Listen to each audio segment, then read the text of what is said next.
Welcome to India Matters on Thursday night, and thanks as always for being with me.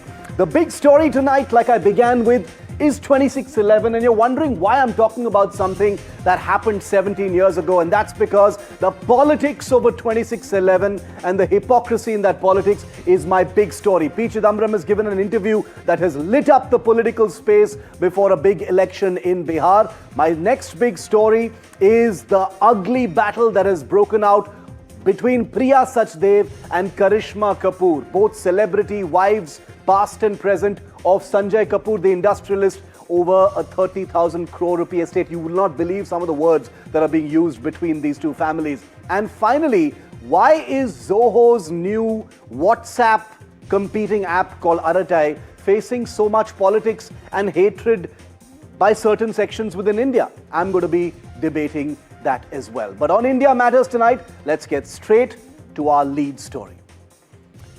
It is almost poetic irony. For 5 months now, the Congress party has mocked the Modi government, accusing it of bowing to Washington pressure for a ceasefire after Operation Sindoor. But now, one of the Congress's own, former Home Minister P. Chidambaram, has let slip that the UPA government itself was ready to strike Pakistan after 2611, only to back off under advice from the External Affairs Ministry and amidst direct American diplomatic calls not to start a war. Now, the revelation exposes a stunning layer of hypocrisy, because in 2008, India had every reason to respond militarily to the most horrific terror attack on its soil. The Air Force chief at that time, Fali Major, had even presented precise airstrike options. The Manmohan Singh government said no, unwilling to escalate. For 16 years since that time, the BJP has painted that as evidence of a weak government. And now Chidambaram, who was Home Minister at that time, has added this new chapter to that story, one where American pressure was at least part of the calculus that forced the then Manmohan Singh government not to strike Pakistan. Contrast that with today. The Modi government has publicly denied any US role in the post-Sindoor ceasefire, and the fact that America has just imposed its highest ever tariffs on India makes a mockery of claims of any quid pro quo. Chidambaram's words, therefore, may be nuanced. Yes, they reflect the difficult balance between diplomacy and retaliation, but politically, what he has done is detonated at the worst possible time for the Congress. Because when your own senior stalwart, in this case Chidambaram, admits that the US attempted to dictate India's hand and India incidentally complied, your attacks on Modi for alleged American pressure sound ridiculously hollow. So it is no surprise that Prime Minister Modi yesterday chose to paraphrase Chidambaram's words in his speech. And it is no surprise also that Chidambaram has shot back, alleging that he has been misquoted by the Prime Minister. But the damage is done. Chidambaram hasn't just revisited history, he's reopened an old wound and handed the BJP fresh ammunition to brand the Congress as timid in war and hypocritical in peace. Let's go straight to our debate on India Matters tonight. Joining me live now, Pradeep Bhandari, national spokesperson of the BJP, Ashwani Kumar Mishra, spokesperson and leader of the Congress party, and Lt Gen Sanjay Kulkarni, Siachen hero and very well-known military affairs veteran. Ashwani, I'd like to come quickly to you first.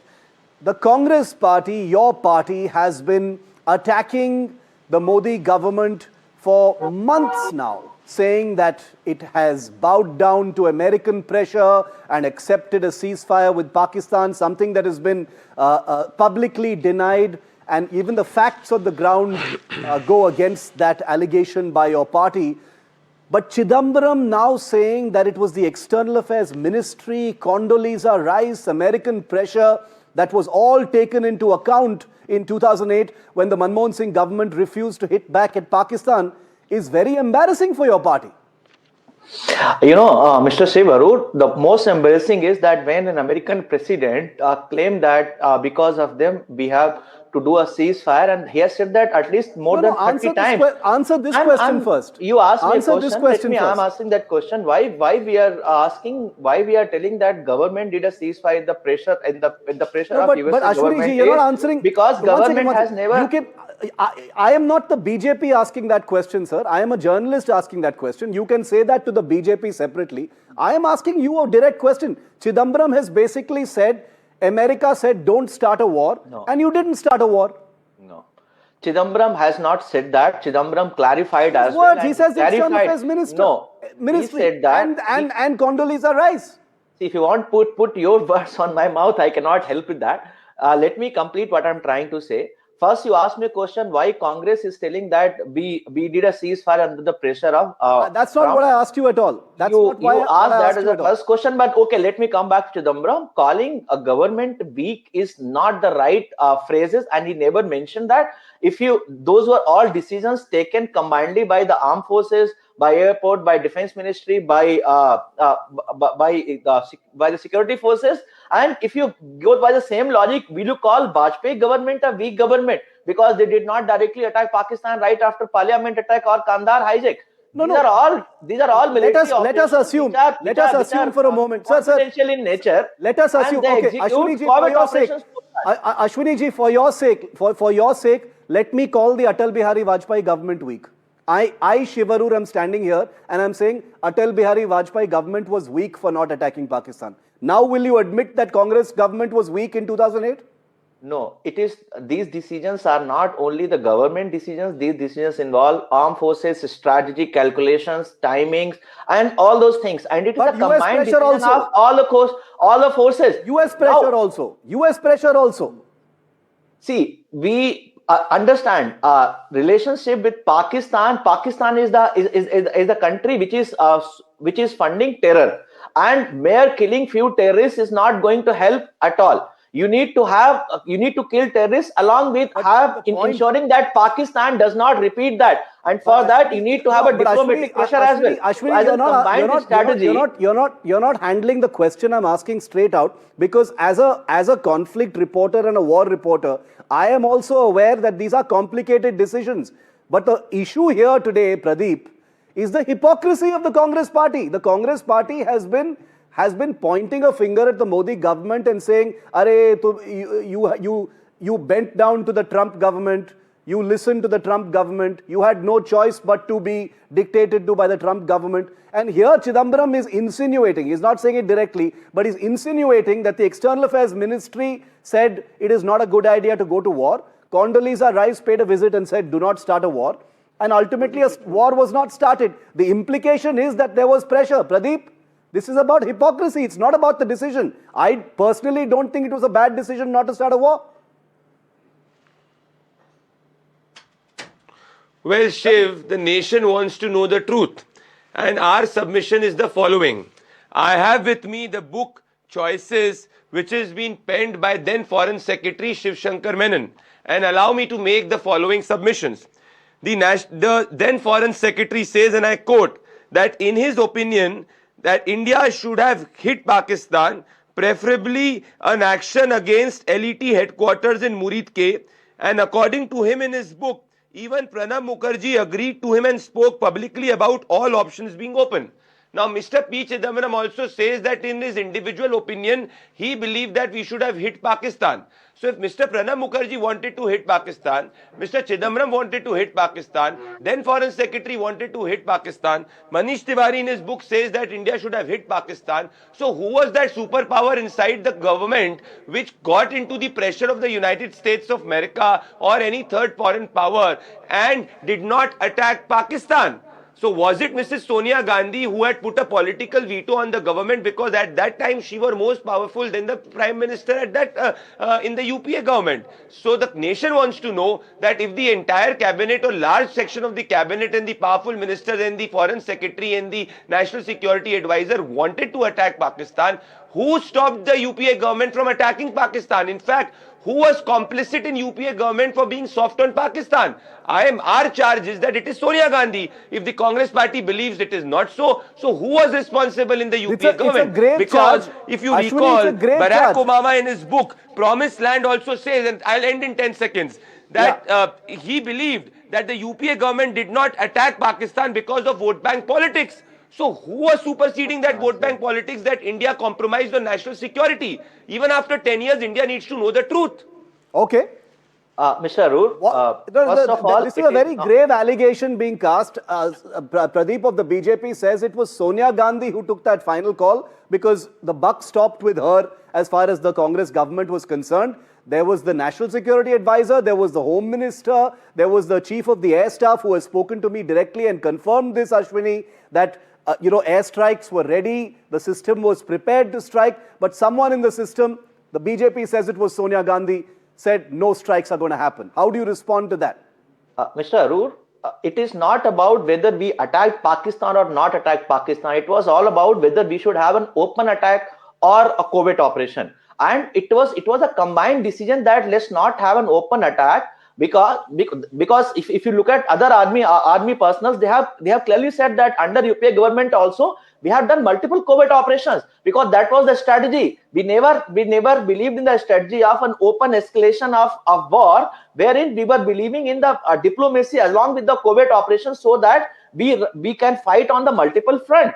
It is the new Modi government who believes sir, that can neither be proven nor denied, sir. That can neither be proven nor denied. Covert operations. Neither these allegations can be proven and denied because these are all mere allegations. That is in the political sphere. But the fact is, covert operations happen 24/7. After a terror attack, you're saying covert operations happened instead of a punitive military operation, something like Operation Sindoor, etc. You're saying a decision was taken. The cornered Pakistan got international support. Sir, what the BJP is saying is a very serious charge. They are basically saying that the entire system was ready to attack and that someone within the government said no. Someone within the government or the system said no. They are saying it was Sonia Gandhi because she had all the power. Not even Manmohan Singh had the power to veto this.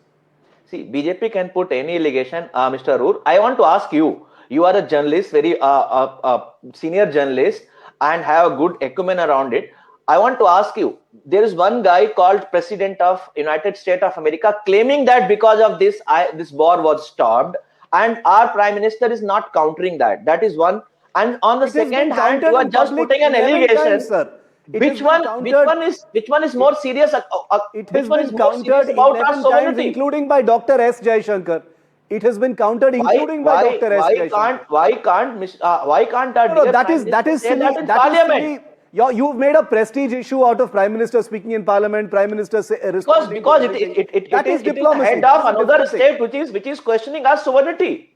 That is a shifting of goalposts, Ashwani. I'm asking. I'm not shifting the goalposts. I'm telling there you have a proof where the head of a state is telling that this happened because of him. I will play out in a mere allegations. You are creating a narrative and perception that Pradeep, you have an answer to that? No, but don't mix the two issues because if you mix the two issues, the hypocrisy of the Congress party actually comes out. If you mix the two, the hypocrisy of the Congress comes out because that is what you have been attacking this government on, sir. Pradeep.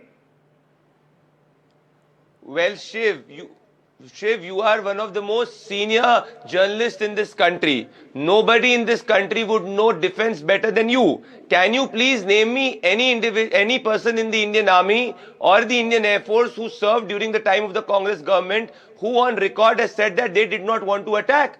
In fact, it is the IF chief who on record in an interview with you said that the IF was ready, the army was ready. So who stopped it when the Home Minister himself was ready? Who in the UPA government came under external pressure? That is what we want to know. Ashwani wants to pretend to be deaf, it is fine. And I will expose a pattern in the next 10 seconds. Please go to 16/7/2009 when a joint statement was released with Pakistan and Sharm el-Sheikh. The Indian government at that time even included Balochistan in it. Was it not a weak stand on India's national security? Please go to May 2010. More than 20 dreaded Pakistani terrorists were released, including Abdul Latif, who carried out the Pathankot attack in India. So why has been the UPA government always been soft on terror? And even in Operation Sindoor, they were asking Hindustan ke kitne jet gire, and the Pakistani army used a video in its official press conference where the leader of opposition Rahul Gandhi was seen. So my again charge is that who in the Congress government under the UPA did not want to attack Pakistan? Who came under the pressure of a third country or a foreign country? If the Home Minister and the Foreign Secretary wanted to attack, Pranab Mukherjee wanted to attack, who was that superpower? Our charge is Sonia Gandhi. If the Congress believes that we are saying false, then Sonia Gandhi should come out open and reveal who under the UPA government politically vetoed it. I don't think we're ever going to get an answer to that. But let me bring in a let me bring in a decorated soldier to give his opinion on this as well. General Sanjay Kulkarni is with us. General Kulkarni, what do you make of this? You know, this was 26/11. A decision was taken by the government in its wisdom not to retaliate and attack Pakistan. Now you've got the Home Minister of that time say that there was an atmosphere of resistance from the United States, the External Affairs Ministry, and has become a political issue right now. What do you think happened? Do you think American pressure stopped the Manmohan Singh government from attacking Pakistan? Thank you, Shiv. It's something like what Air Chief Marshal Major at that point have said, is that he was ready. He had, in fact, gone with the targets that could be taken on, and the armed forces were ready. Well, the decision was taken as what he himself has admitted, Mr. Chidambaram, that and later also that the foreign secretary, along with the NSA at that point of time, prevailed over, that it would be more better to take on diplomatically rather than a kinetic action. Having said that, I think at this point of time to have admitted to what the government could have done and did not do is a political harakiri. Because at this time, if a situation like this, where everybody seems to be in the opposition wanting to condemn the government for whatever it has done, and then they themselves seem to have come under pressure from America, it's very clear what Mr. Chidambaram has said, even though he may now say that, well, he has been misquoted, but he very clearly stated, and he said it voluntarily. If that podcast wasn't there, probably nobody would have known what had happened. But he himself voluntarily stated that this is what had happened, and that he had been appointed the Home Minister 3 days later, and that he himself was keen on going in for an attack. But then, well, the Foreign Office prevailed over, and at that point of time, Condoleezza Rice came all the way, and then she also insisted that we should not. And well, everybody succumbed to the pressure or whatever it may be. But the fact is that we well know Pakistan is a rogue state. We know it has a nuisance value.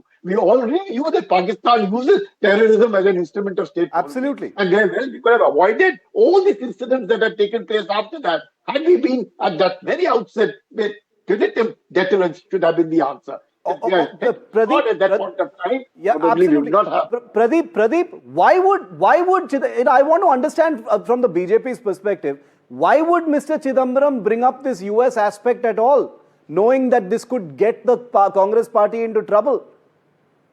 So far, the entire story was that the Air Force and the military wanted to attack and the government decided not to. Why bring the US aspect when they know it's politically hot right now? Well, maybe Mr. Chidambaram today is not under any political compulsion as he was under the time of the UPA. Shiv, I ask and further challenge the Congress spokesperson on the following. Can the Congress spokesperson come out with a single statement of Sonia Gandhi explicitly condemning state actors in Pakistan responsible for terrorism? In the last 11 years, in the 10 years of the UPA government, dozens of attacks took place and all of those, the epicenter was Pakistan. Can the Congress party after 26/11 give us one statement of Srimati Sonia Gandhi where she has called out the Pakistani state, not non-state actor, the state actor responsible for carrying out the Mumbai terror attack and saying that a befitting reply should be given to Pakistan? Can the Congress spokesperson tell us the time, date, and year when Sonia Gandhi has made such statement? Because we are aware of her statement on Batla House, which we got to go through Ashwani, the BJP has made it about Sonia Gandhi, not about Manmohan Singh, but about Sonia Gandhi, saying that it was appeasement politics dictated by her that meant that India decided not to attack Pakistan. You want to take that direct question? That's the problem with Bharatiya Janata Party. They don't remember that the Prime Minister of the country was Manmohan Singh ji and not the Sonia Gandhi. And Manmohan Singh ji time and again released the statements on various issues with respect to Pakistan. I don't think it is a relevant question. If same way I can ask question, can you show me a statement from Advani ji on this? He does not have a single statement of Sonia Gandhi against Pakistani terror. What are you saying, my dear friend? You are further exposing and you are further superimposing what I've been saying. Can you tell me when has Srimati Sonia Gandhi spoken against Pakistani terror in the UPA government? She was the part of the National Advisory Council. All of us know that she was super powerful. Please tell me, Ashwani. If you believe that what I am charging is wrong, and if you want to give her benefit of similar doubt, logic, show me a statement of Sonia Gandhi against state actors in Pakistan responsible for terror. Similar logic, I can ask you the same statement. Show me the statement from Advani ji also, right? Okay. That's just a political blame game you are playing. Now let me come back to the very core question our defense expert has raised. Arey bhaiya, we have attacked Pakistan, surgical strike, Balakot, and now almost out even of in time, Operation gentlemen. I'm Sindoor. almost out of time. Our intent is clear from our policy against Pakistan. Your intent was not clear because you did not attack Pakistan. That's why I'm asking you. 20 The seconds. nation Ashwani, wants to know 20 the truth. seconds. I, as not Pradeep Mr. Bhandari, Bhandari, it BJP is not about spokesperson, I, as attacking Pradeep Bhandari, Pakistan. It citizen of was this about country, attacking want to know Pakistan. who stopped in India like from a acting full-scale against war Pakistan or in a covert 26/11. operation. We attacked Pakistan multiple times. We divided Pakistan into two. What are you talking about? We liberated Bangladesh from Pakistan. Okay, which date you and did conducted not the covert succumb to- operation? Did not succumb Which to date you your pressure at conducted the all. covert operation if you are claiming that you conducted the covert President operation? said that I'm sending Atma Beda. We said to send Nama. How many terrorists were killed in your covert operation or overt operation in Pakistan? Because After these were not 26/11. public information. They were not supposed to be public information. I'm out of time. The nation is out of seeing time, through this gentlemen. ship. You have It changed is the way not as politics BJP works I in am this saying. country. Our that viewers Deja cannot hear wants what an either of you are apology from saying, our but I'll Congress call party time for on not debate attacking number 1 Pakistan, here and who in on Congress India did not Matters want on India to 26/11. attack It's Pakistan, incredible that because we're still debating everybody it. has now But clearly like, said, senior Congress but leaders have said, foreign secretaries have said, ex-NSAs have said they wanted to attack Pakistan. Was Okay. it Sonia Gandhi? The Congress has to come clean. But the thing is, the important point of all of this is, what General Kulkarni said, which is that P. Chidambaram voluntarily put out this information. Nobody has coerced him. Nobody has trapped him. He's too intelligent a politician to be trapped into any kind of answer. He has volunteered this information in an interview, which is what makes it so mystifying and so embarrassing for the Congress party. But I will leave it there for the moment. General Kulkarni, thank you very much for being with me. Our other two guests will stay on for debate number 3 that's coming up in just a bit. But I have to tell you about another big war that is being fought in a high-profile industrialist family. You've already heard about what's going on. The family of Sanjay Kapoor, who died in a polo accident a few months ago. Well, his current wife and his former wife's families and his mother, they're all at war and things have gotten very, very ugly. Karishma Kapoor, Sanjay Kapoor's former wife, and Priya Sachdev, who is his current wife, they've got their daggers drawn for each other, and it is becoming truly ugly because Karishma Kapoor's children have now called Priya Sachdev a greedy Cinderella type stepmother. This family drama is playing out in court documents through lawyers, but these are some of the words that are being said by Karishma Kapoor's children for Priya Sachdev, who would technically be their stepmother. The war over 30,000 crore rupees estate is turning murkier, very, very personal. Sanjay's wife and ex-wife are battling it out for the family fortune. Well, the legal battle for inheritance of assets left behind by late businessman Sanjay Kapoor today got murkier in the Delhi High Court, with lawyer representing Karishma Kapoor's kids claiming that Priya Kapoor is like a Cinderella stepmother to Karishma's children, and they have claimed that the will has been forged. They further claim that the witnesses who have attested the will have not filed affidavits in the court as they should have filed as per the law. They say that they have all the reasons to file a criminal case against Priya Kapoor for forging the will. They also say that the time the will that is in a Microsoft Word format was last edited at the time when Sanjay Kapoor was in fact on a holiday with with Karishma Kapoor's son, and after that trip was cut short and he went to meet his mother Rani Kapoor just after that trip. So he was not even with Priya Kapoor, they are claiming, when the will was last edited. So these are some very big claims. They say that it could not be that the person who was so close to Sanjay Kapoor and was also made an executor of the will was not informed by him that he is making her the executor of the will. So there are several questions that they have raised in the court today. There was huge mudslinging, next level of mudslinging between the lawyers representing Priya and Karishma, and in fact Rani Kapoor's lawyer. So the battle is getting murkier by the day, and in the next hearing the court will be hearing submissions from Priya Kapoor's lawyer, that is on October 13. Zoho's new messaging app called Arattai has suddenly become the latest political battlefield in India. And honestly, I think that's completely fair. If Arattai aims to somehow achieve the miracle of replacing WhatsApp's 50 crore users in the Indian mind and mobile phone, then it deserves to be held to the most ruthless standard. It's already the #1 social media app on most app stores. Now, you cannot sell yourself as the Trump-proof homegrown alternative to WhatsApp and then expect users to go easy on you. If the pitch is privacy and sovereignty, then Zoho must walk that talk. Questions about encryption, security, and government influence are absolutely legitimate. But what's not legitimate is the hypocrisy of those, particularly in the Congress Party's IT cell and the wider opposition ecosystem, who are suspicious of Arattai by Zoho, who freely trust and champion American-built apps that have been at the center of global surveillance and privacy scandals, and yet have no problem raising a red flag the moment an Indian company tries to enter the field. Now, Zoho's founder Sridhar Vembu, a self-made tycoon who built Zoho from scratch, has been transparent about Arattai's current limitations and its path to end-to-end encryption parity with apps like WhatsApp. The skepticism, in my view, is completely fair. The political trolling, I think, is beyond foolish. Now, of course, we live in cynical times. The moment the Indian government advocates a local product, people see conspiracy instead of a step towards self-reliance and technological sovereignty. But in a world where big tech is dominated by companies from a country we are literally in a trade war with, a homegrown alternative is actually compulsory. It's strategic. Now, Zoho may be basking in the spotlight now with ministers, including Amit Shah, giving them shout-outs on their social media. But in the end, the product has to do the talking. It cannot be about nationalism. India's coup, remember coup, tried to rival Twitter and fizzled out because it ultimately offered nothing better in the user's mind and it wasn't viable as a business. Arattai cannot afford that fate. It must not only match WhatsApp's privacy and user experience, it must surpass it. And that's exactly why this scrutiny, this skepticism, this noisy trial by users is actually not such a bad thing. It's how Indian tech, in my view, will actually probably grow up. It's how real independence in technology could be earned.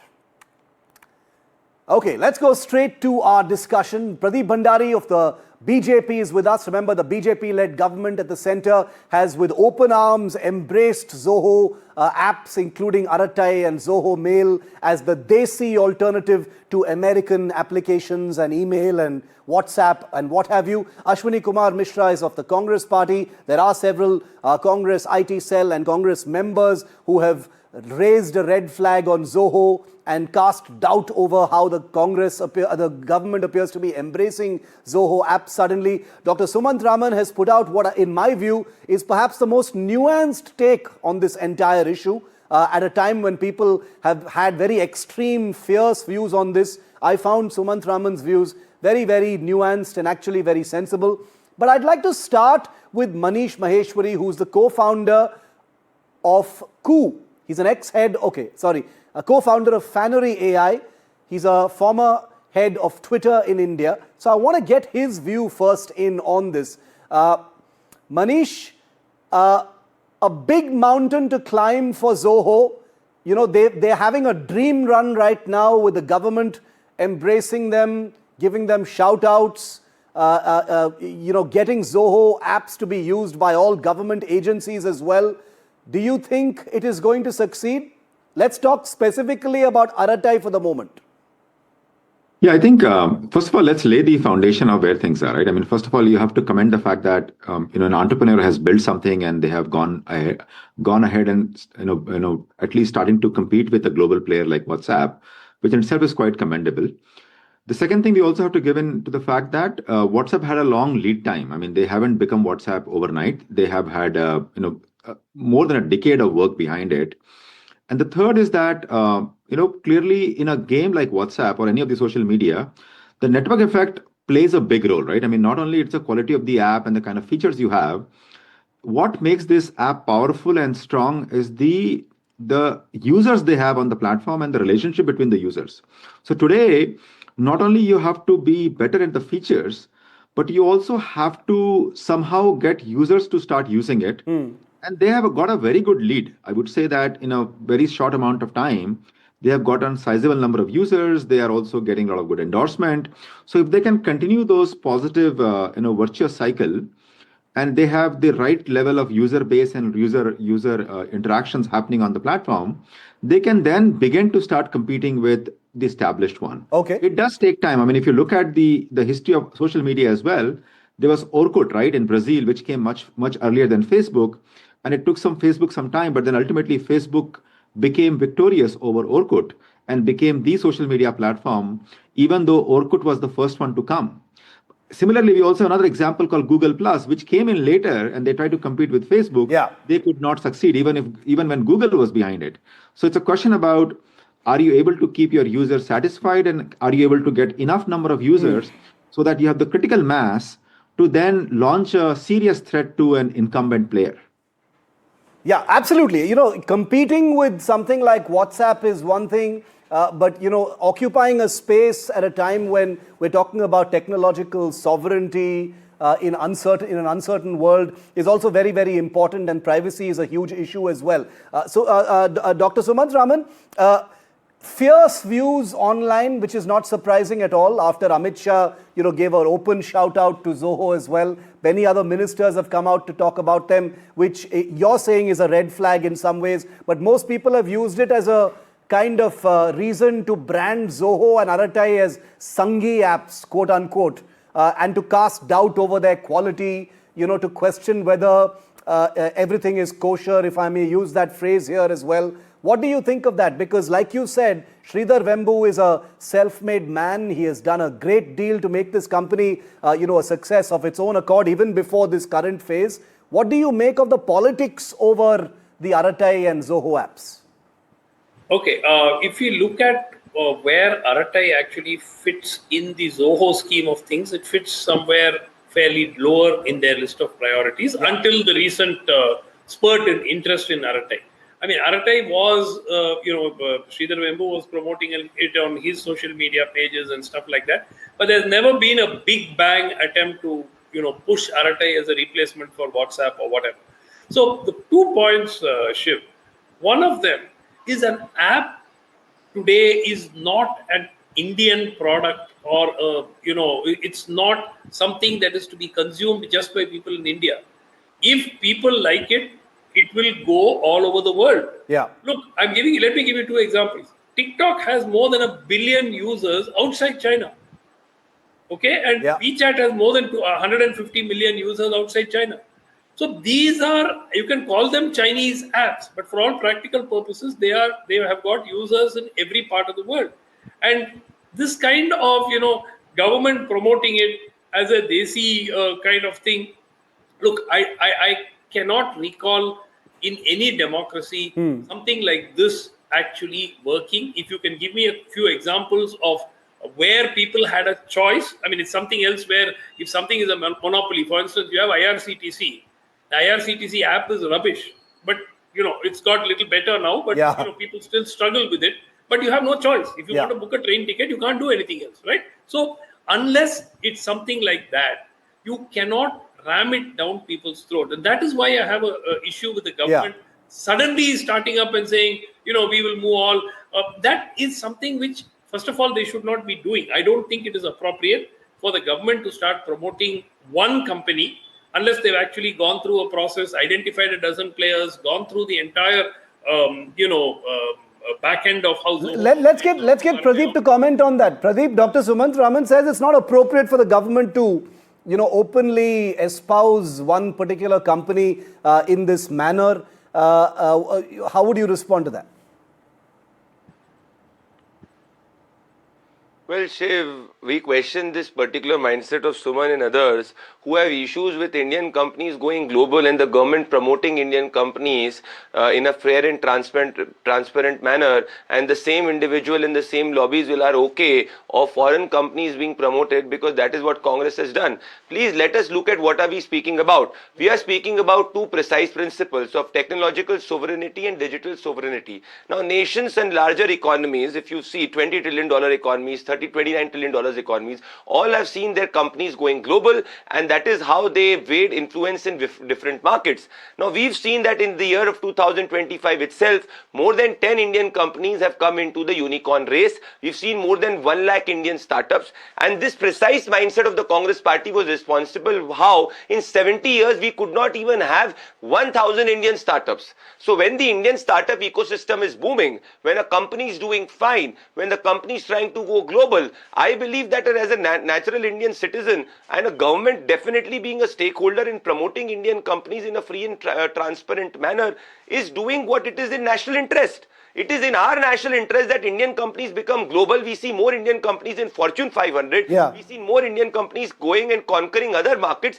because that is how nations go forward. So is the problem of Suman, are we providing undue advantage to any company? Are we tuning the regulatory process to benefit a company A over a company B? No. We are just saying it's a good product, and we as government are wanting to move towards that product, and this is something which will nudge individuals to move towards that product. Dr. Sumanth Raman, how you want to comment on that? That it's happening transparently. There's nothing underhanded. Why not? The cause is noble. How would you respond to that? Absolutely not. I have no problem if the government said, look, we've identified 5 or 6 of the leading Indian products in this space, and these are the products that we think would benefit if more and more subscribers came to them. I have no problem. I have a problem where only one is singled out and put out. Now, having said that, now as far as moving on to Zoho Mail or moving on to other, you must understand, Shiv, 2023 there was a tender, right? There was a tender in August 2023, and Zoho was believed to be the winner of that tender. Yes, yeah. Now, since then, now my point is, that was in August 2023. We are now in 2025. Even at that time, there were several questions raised, because the idea was to replace NIC. And the cost involved in that were prohibitively high. In fact, one media report actually spoke of just the email service currently being served by NIC, going to cost 650 crore per annum for the government, which is much more than the budget of NIC, right? So there were very pertinent questions raised at that time itself. Okay. And you can't just use patriotism as a tool to brush aside everything. There must be a dozen Indian companies which are probably in this space. Why not you highlight all of them? Why not? Absolutely fine. You want an Indian app to be global. Everybody in this country wants that. Okay. Everybody wants that. But you can't just arbitrarily pick one. Okay. So Dr. Raman is saying it's arbitrary, and that's where the suspicion may arise from. Pradeep answers. Ashwani, I'm coming to you after that. Well, let me pose this differently. Can Dr. Raman and you, Shiv, tell us another Indian company who is trying to move at such a large scale in this particular sector and in this precise sector of technological sovereignty as this? I do not see so. And if there is another company coming up, we will do. Please look at what we've done with Indian 4G stack. Please look at what we are doing with semiconductor. Earlier in the psyche and the semiconductor system was, an ecosystem was, that everything only foreign companies will be promoting. Now the Prime Minister is looking at an end-to-end ecosystem from chip production to a handset being made inside the country. So every sector, the government's approach is that the Indian sector should lead and conquer global markets. So it is not limited to this company. And again, why not Sandesh, which is a NIC product? The government is favoring one over the other, then you can question. Your problem right now is just because it's the Modi government which is supporting an Indian company, you are raising doubts.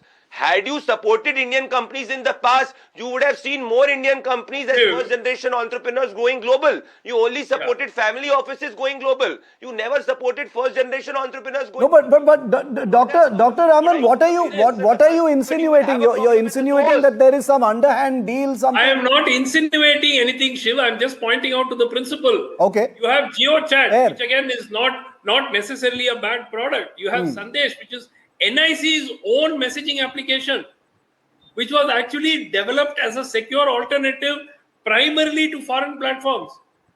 This is a government solution, for God's sake. Where is it? Have you heard of this app? Go and Google it.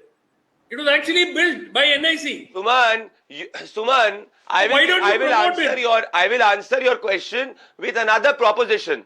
You recall the state of BSNL, Suman. And you know what happened with BSNL? Your argument in BSNL was that the government should dump it. Today, the BSNL is about to launch and in fact launch the 5G services. So yes, we are developing sectors as government, but at the same time, we are promoting companies in a transparent manner, which are doing good for the society and for the customers. That does not mean that government is favoring a company A over a company B. You do not have that charge here. No, but there's also. Why aren't you highlighting NIC's own Let me bring in another track. highlighting NIC's own product. He will highlight, Suman. Okay, the point has been made. Let me bring another track. Why are you doing this? Why are you not doing this? Let me bring another track. The other track is, okay, the point has been made about Sandesh and about Zoho.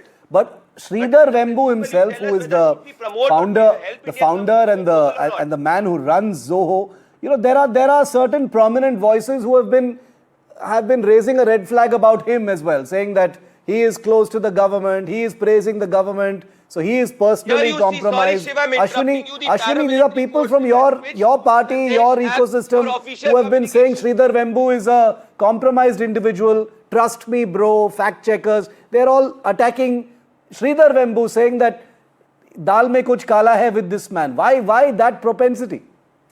Mr. Shiv Aroor, I myself is a computer engineer from NITK, and you talked about Coup, which is founded by one of my senior called Apremya. And my question to the government is, I also have built a chat app called V4 Buddies. Why government is not promoting that? I also run an IT company, a content management system. When I provide product to the government, but come on, that's not the same thing. That's not the same thing, Ashwani. It's a matter of scale. It's a matter of certification. It's not the same thing. I understand. Here are my version, because you gave me time after a long time. I'm being like computer saying engineer. I have a lot of say to it. Pradeep, let him finish. You can answer him. Pradeep, let me finish. Pradeep, I provide a content management system, and I have developed few products for government, but they ask me to use my product as a white label product. They can't even give the branding of mine that this is developed by XYZ company. No, but that's a different issue. You go. But Ashwani ji, that's a different issue. With respect, that's a different issue. That may be a legitimate issue, but that's a little bit of a different issue over here. I am asking you about why it has become a Sanghi versus opposition ecosystem issue. People are saying all kinds of things. From your party, people are saying things about Sridhar Vembu. Shiv Aroor, I will not get into political angle of it. What I am questioning to the government is, there was a messenger app called Hike, recently closed down. Why did government not promoted that? That was a very, very big product. Hike was very big product. Why did not government promoted that? Okay, that's a fair. We can choose individual product. It is unfair to all other companies who are working hard to build their own products and play in the market. Okay, so the allegation is favoritism. Pradeep, answer that.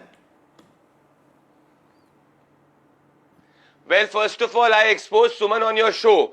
Suman said that what is the government doing about Sandesh app? This is December 28, 2023. All official communication of paramilitary forces happen on the Sandesh app. This is the Maharashtra government which mandates Sandesh app for all official communication. This is my precise Googled it after I told him about it. Hate Indian companies going global. What is the larger principle? These people are alleging that the government is promoting or favoring one company. Please provide evidences to it. What is wrong if the government believes that a company has reached a scale to tell it and take it to the people of the country? That does not mean that the government will help a company A for providing funding or not providing funding. That is its business valuation. Okay. That is its business model that will decide and the market will decide. Precisely the companies close because they are not able to. They are not able to match the demand and supply of market forces. But make a good quality product, reach 50 crore or make a good quality product, you will definitely have support from the government. Congress will never support you. Okay. There's only noise going on air now. You have become a $1 billion company by then. Your issue is that you do more politics, less business. That's why you're not able to get government. You are not able to get contracts and not able to get customers. Focus on doing your business and entrepreneurship. Okay, no, this is not personal. Gentlemen. gentlemen, this is not personal between all of us. Dr. Raman, you have any final word? Then I'll end with Manish, who's been waiting I'm just patiently. saying that. Look, Shiv, shouting loudly, making noise is not going to change the fact. That's what's happening on social Practically, media, it is- but No, that's what is happening. No, I'm talking about this show. Yeah. Where, That's Pradeep what you seems are to doing feel on that if he social shouts media. loudly and interrupts people, he feels that the point gets made. Bottom line is, it is unfair for any government in a democratic country to your promote an argument has been individual personal, now company. you're getting personal. Perhaps, see again, he keeps interrupting. no, but if they've gone through due process, as Pradeep is saying, then what is the Absolutely, I have problem, no- Dr. Raman? No, there is a problem. No, Even if you are no. using their product, you Put out cannot, the due you cannot process. put it out loudly.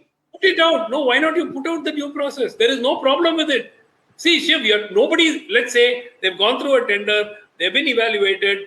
This is the cost that Okay. we're going to be paying them every year, and this is the process by which we are actually going to be using this. Okay. So there is I'll give the- You heard all these stories. There is no harm at all, and this whole spinning it. Look, Sridhar Vembu is an amazing so person. saddening, He's Shiv, done that an Indian a company great job with getting Zoho, a taken it soft into an support Indian from the global government, product which is not company, monetary, which hardly which is not many are. Okay. Only Let me- But out that of does Use for not my company mean as well. I am a very the good government content can management just- system. Let me For give media guide please, itself. let me give the last 45 seconds to Manish, who's been waiting patiently. Manish, a non-political question is, coup came and went. It didn't have anything to offer. We don't know if Arattai offers anything in terms of a user experience. I'm not saying Zoho in general. I'm talking about just Arattai to keep it as specific as possible. Do you think it will succeed? What will it take for it to succeed? Yeah, so I think in my view, success depends on two things, right? Do you have the critical mass of users so that they can keep using it and keep it active, right? I mean, in a network business or network effect business or a social media business, the volume of users and the intensity at which they interact is tremendously necessary.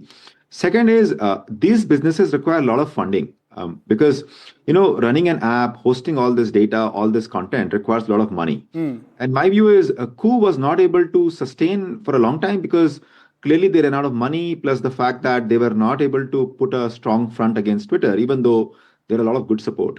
Now, in case of Arattai, I think that the situation is a bit different because Mr. Sridhar Vembu is a very seasoned entrepreneur. Yeah. He has been in this business for several years. He has been successfully running Zoho against Google for many years. And he is a very talented entrepreneur in my view. Right? No doubt. Is that. Second is, so funding may not be an issue in this situation. But having said that, you still have to ensure that there are enough people using Arattai on a regular basis, because if your friends are not on the same app, there is no reason you would hang out there. Exactly. Right? I mean, it's like going to be an empty house effect. Yeah. Today, we all go to WhatsApp because we know that all our friends are there. We are very comfortable with the fact that if we send a message to someone on WhatsApp, there would be someone, I will get a response. We don't expect the same. So they will have to put a lot of effort right now to get enough user base and then create enough sort of That there needs interaction. to be a differentiator. For that, there needs to be a differentiator. There needs to be something which WhatsApp does not give, which you've got to give. Exactly what I began this show with. It can't be matching what WhatsApp has. It has to surpass it. It has to be valuable enough to actually break a habit and make people abandon. Remember, please remember as I end this show. Please remember as I end this show, we've had Signal, we've had Telegram, we've had other apps that have come in and tried to compete with WhatsApp, and they've all by and large failed to do what WhatsApp has done for Indian instant communication. So let us see. It's a big mountain to climb. There are many angles to this entire story, but we'll have to see where things actually fall.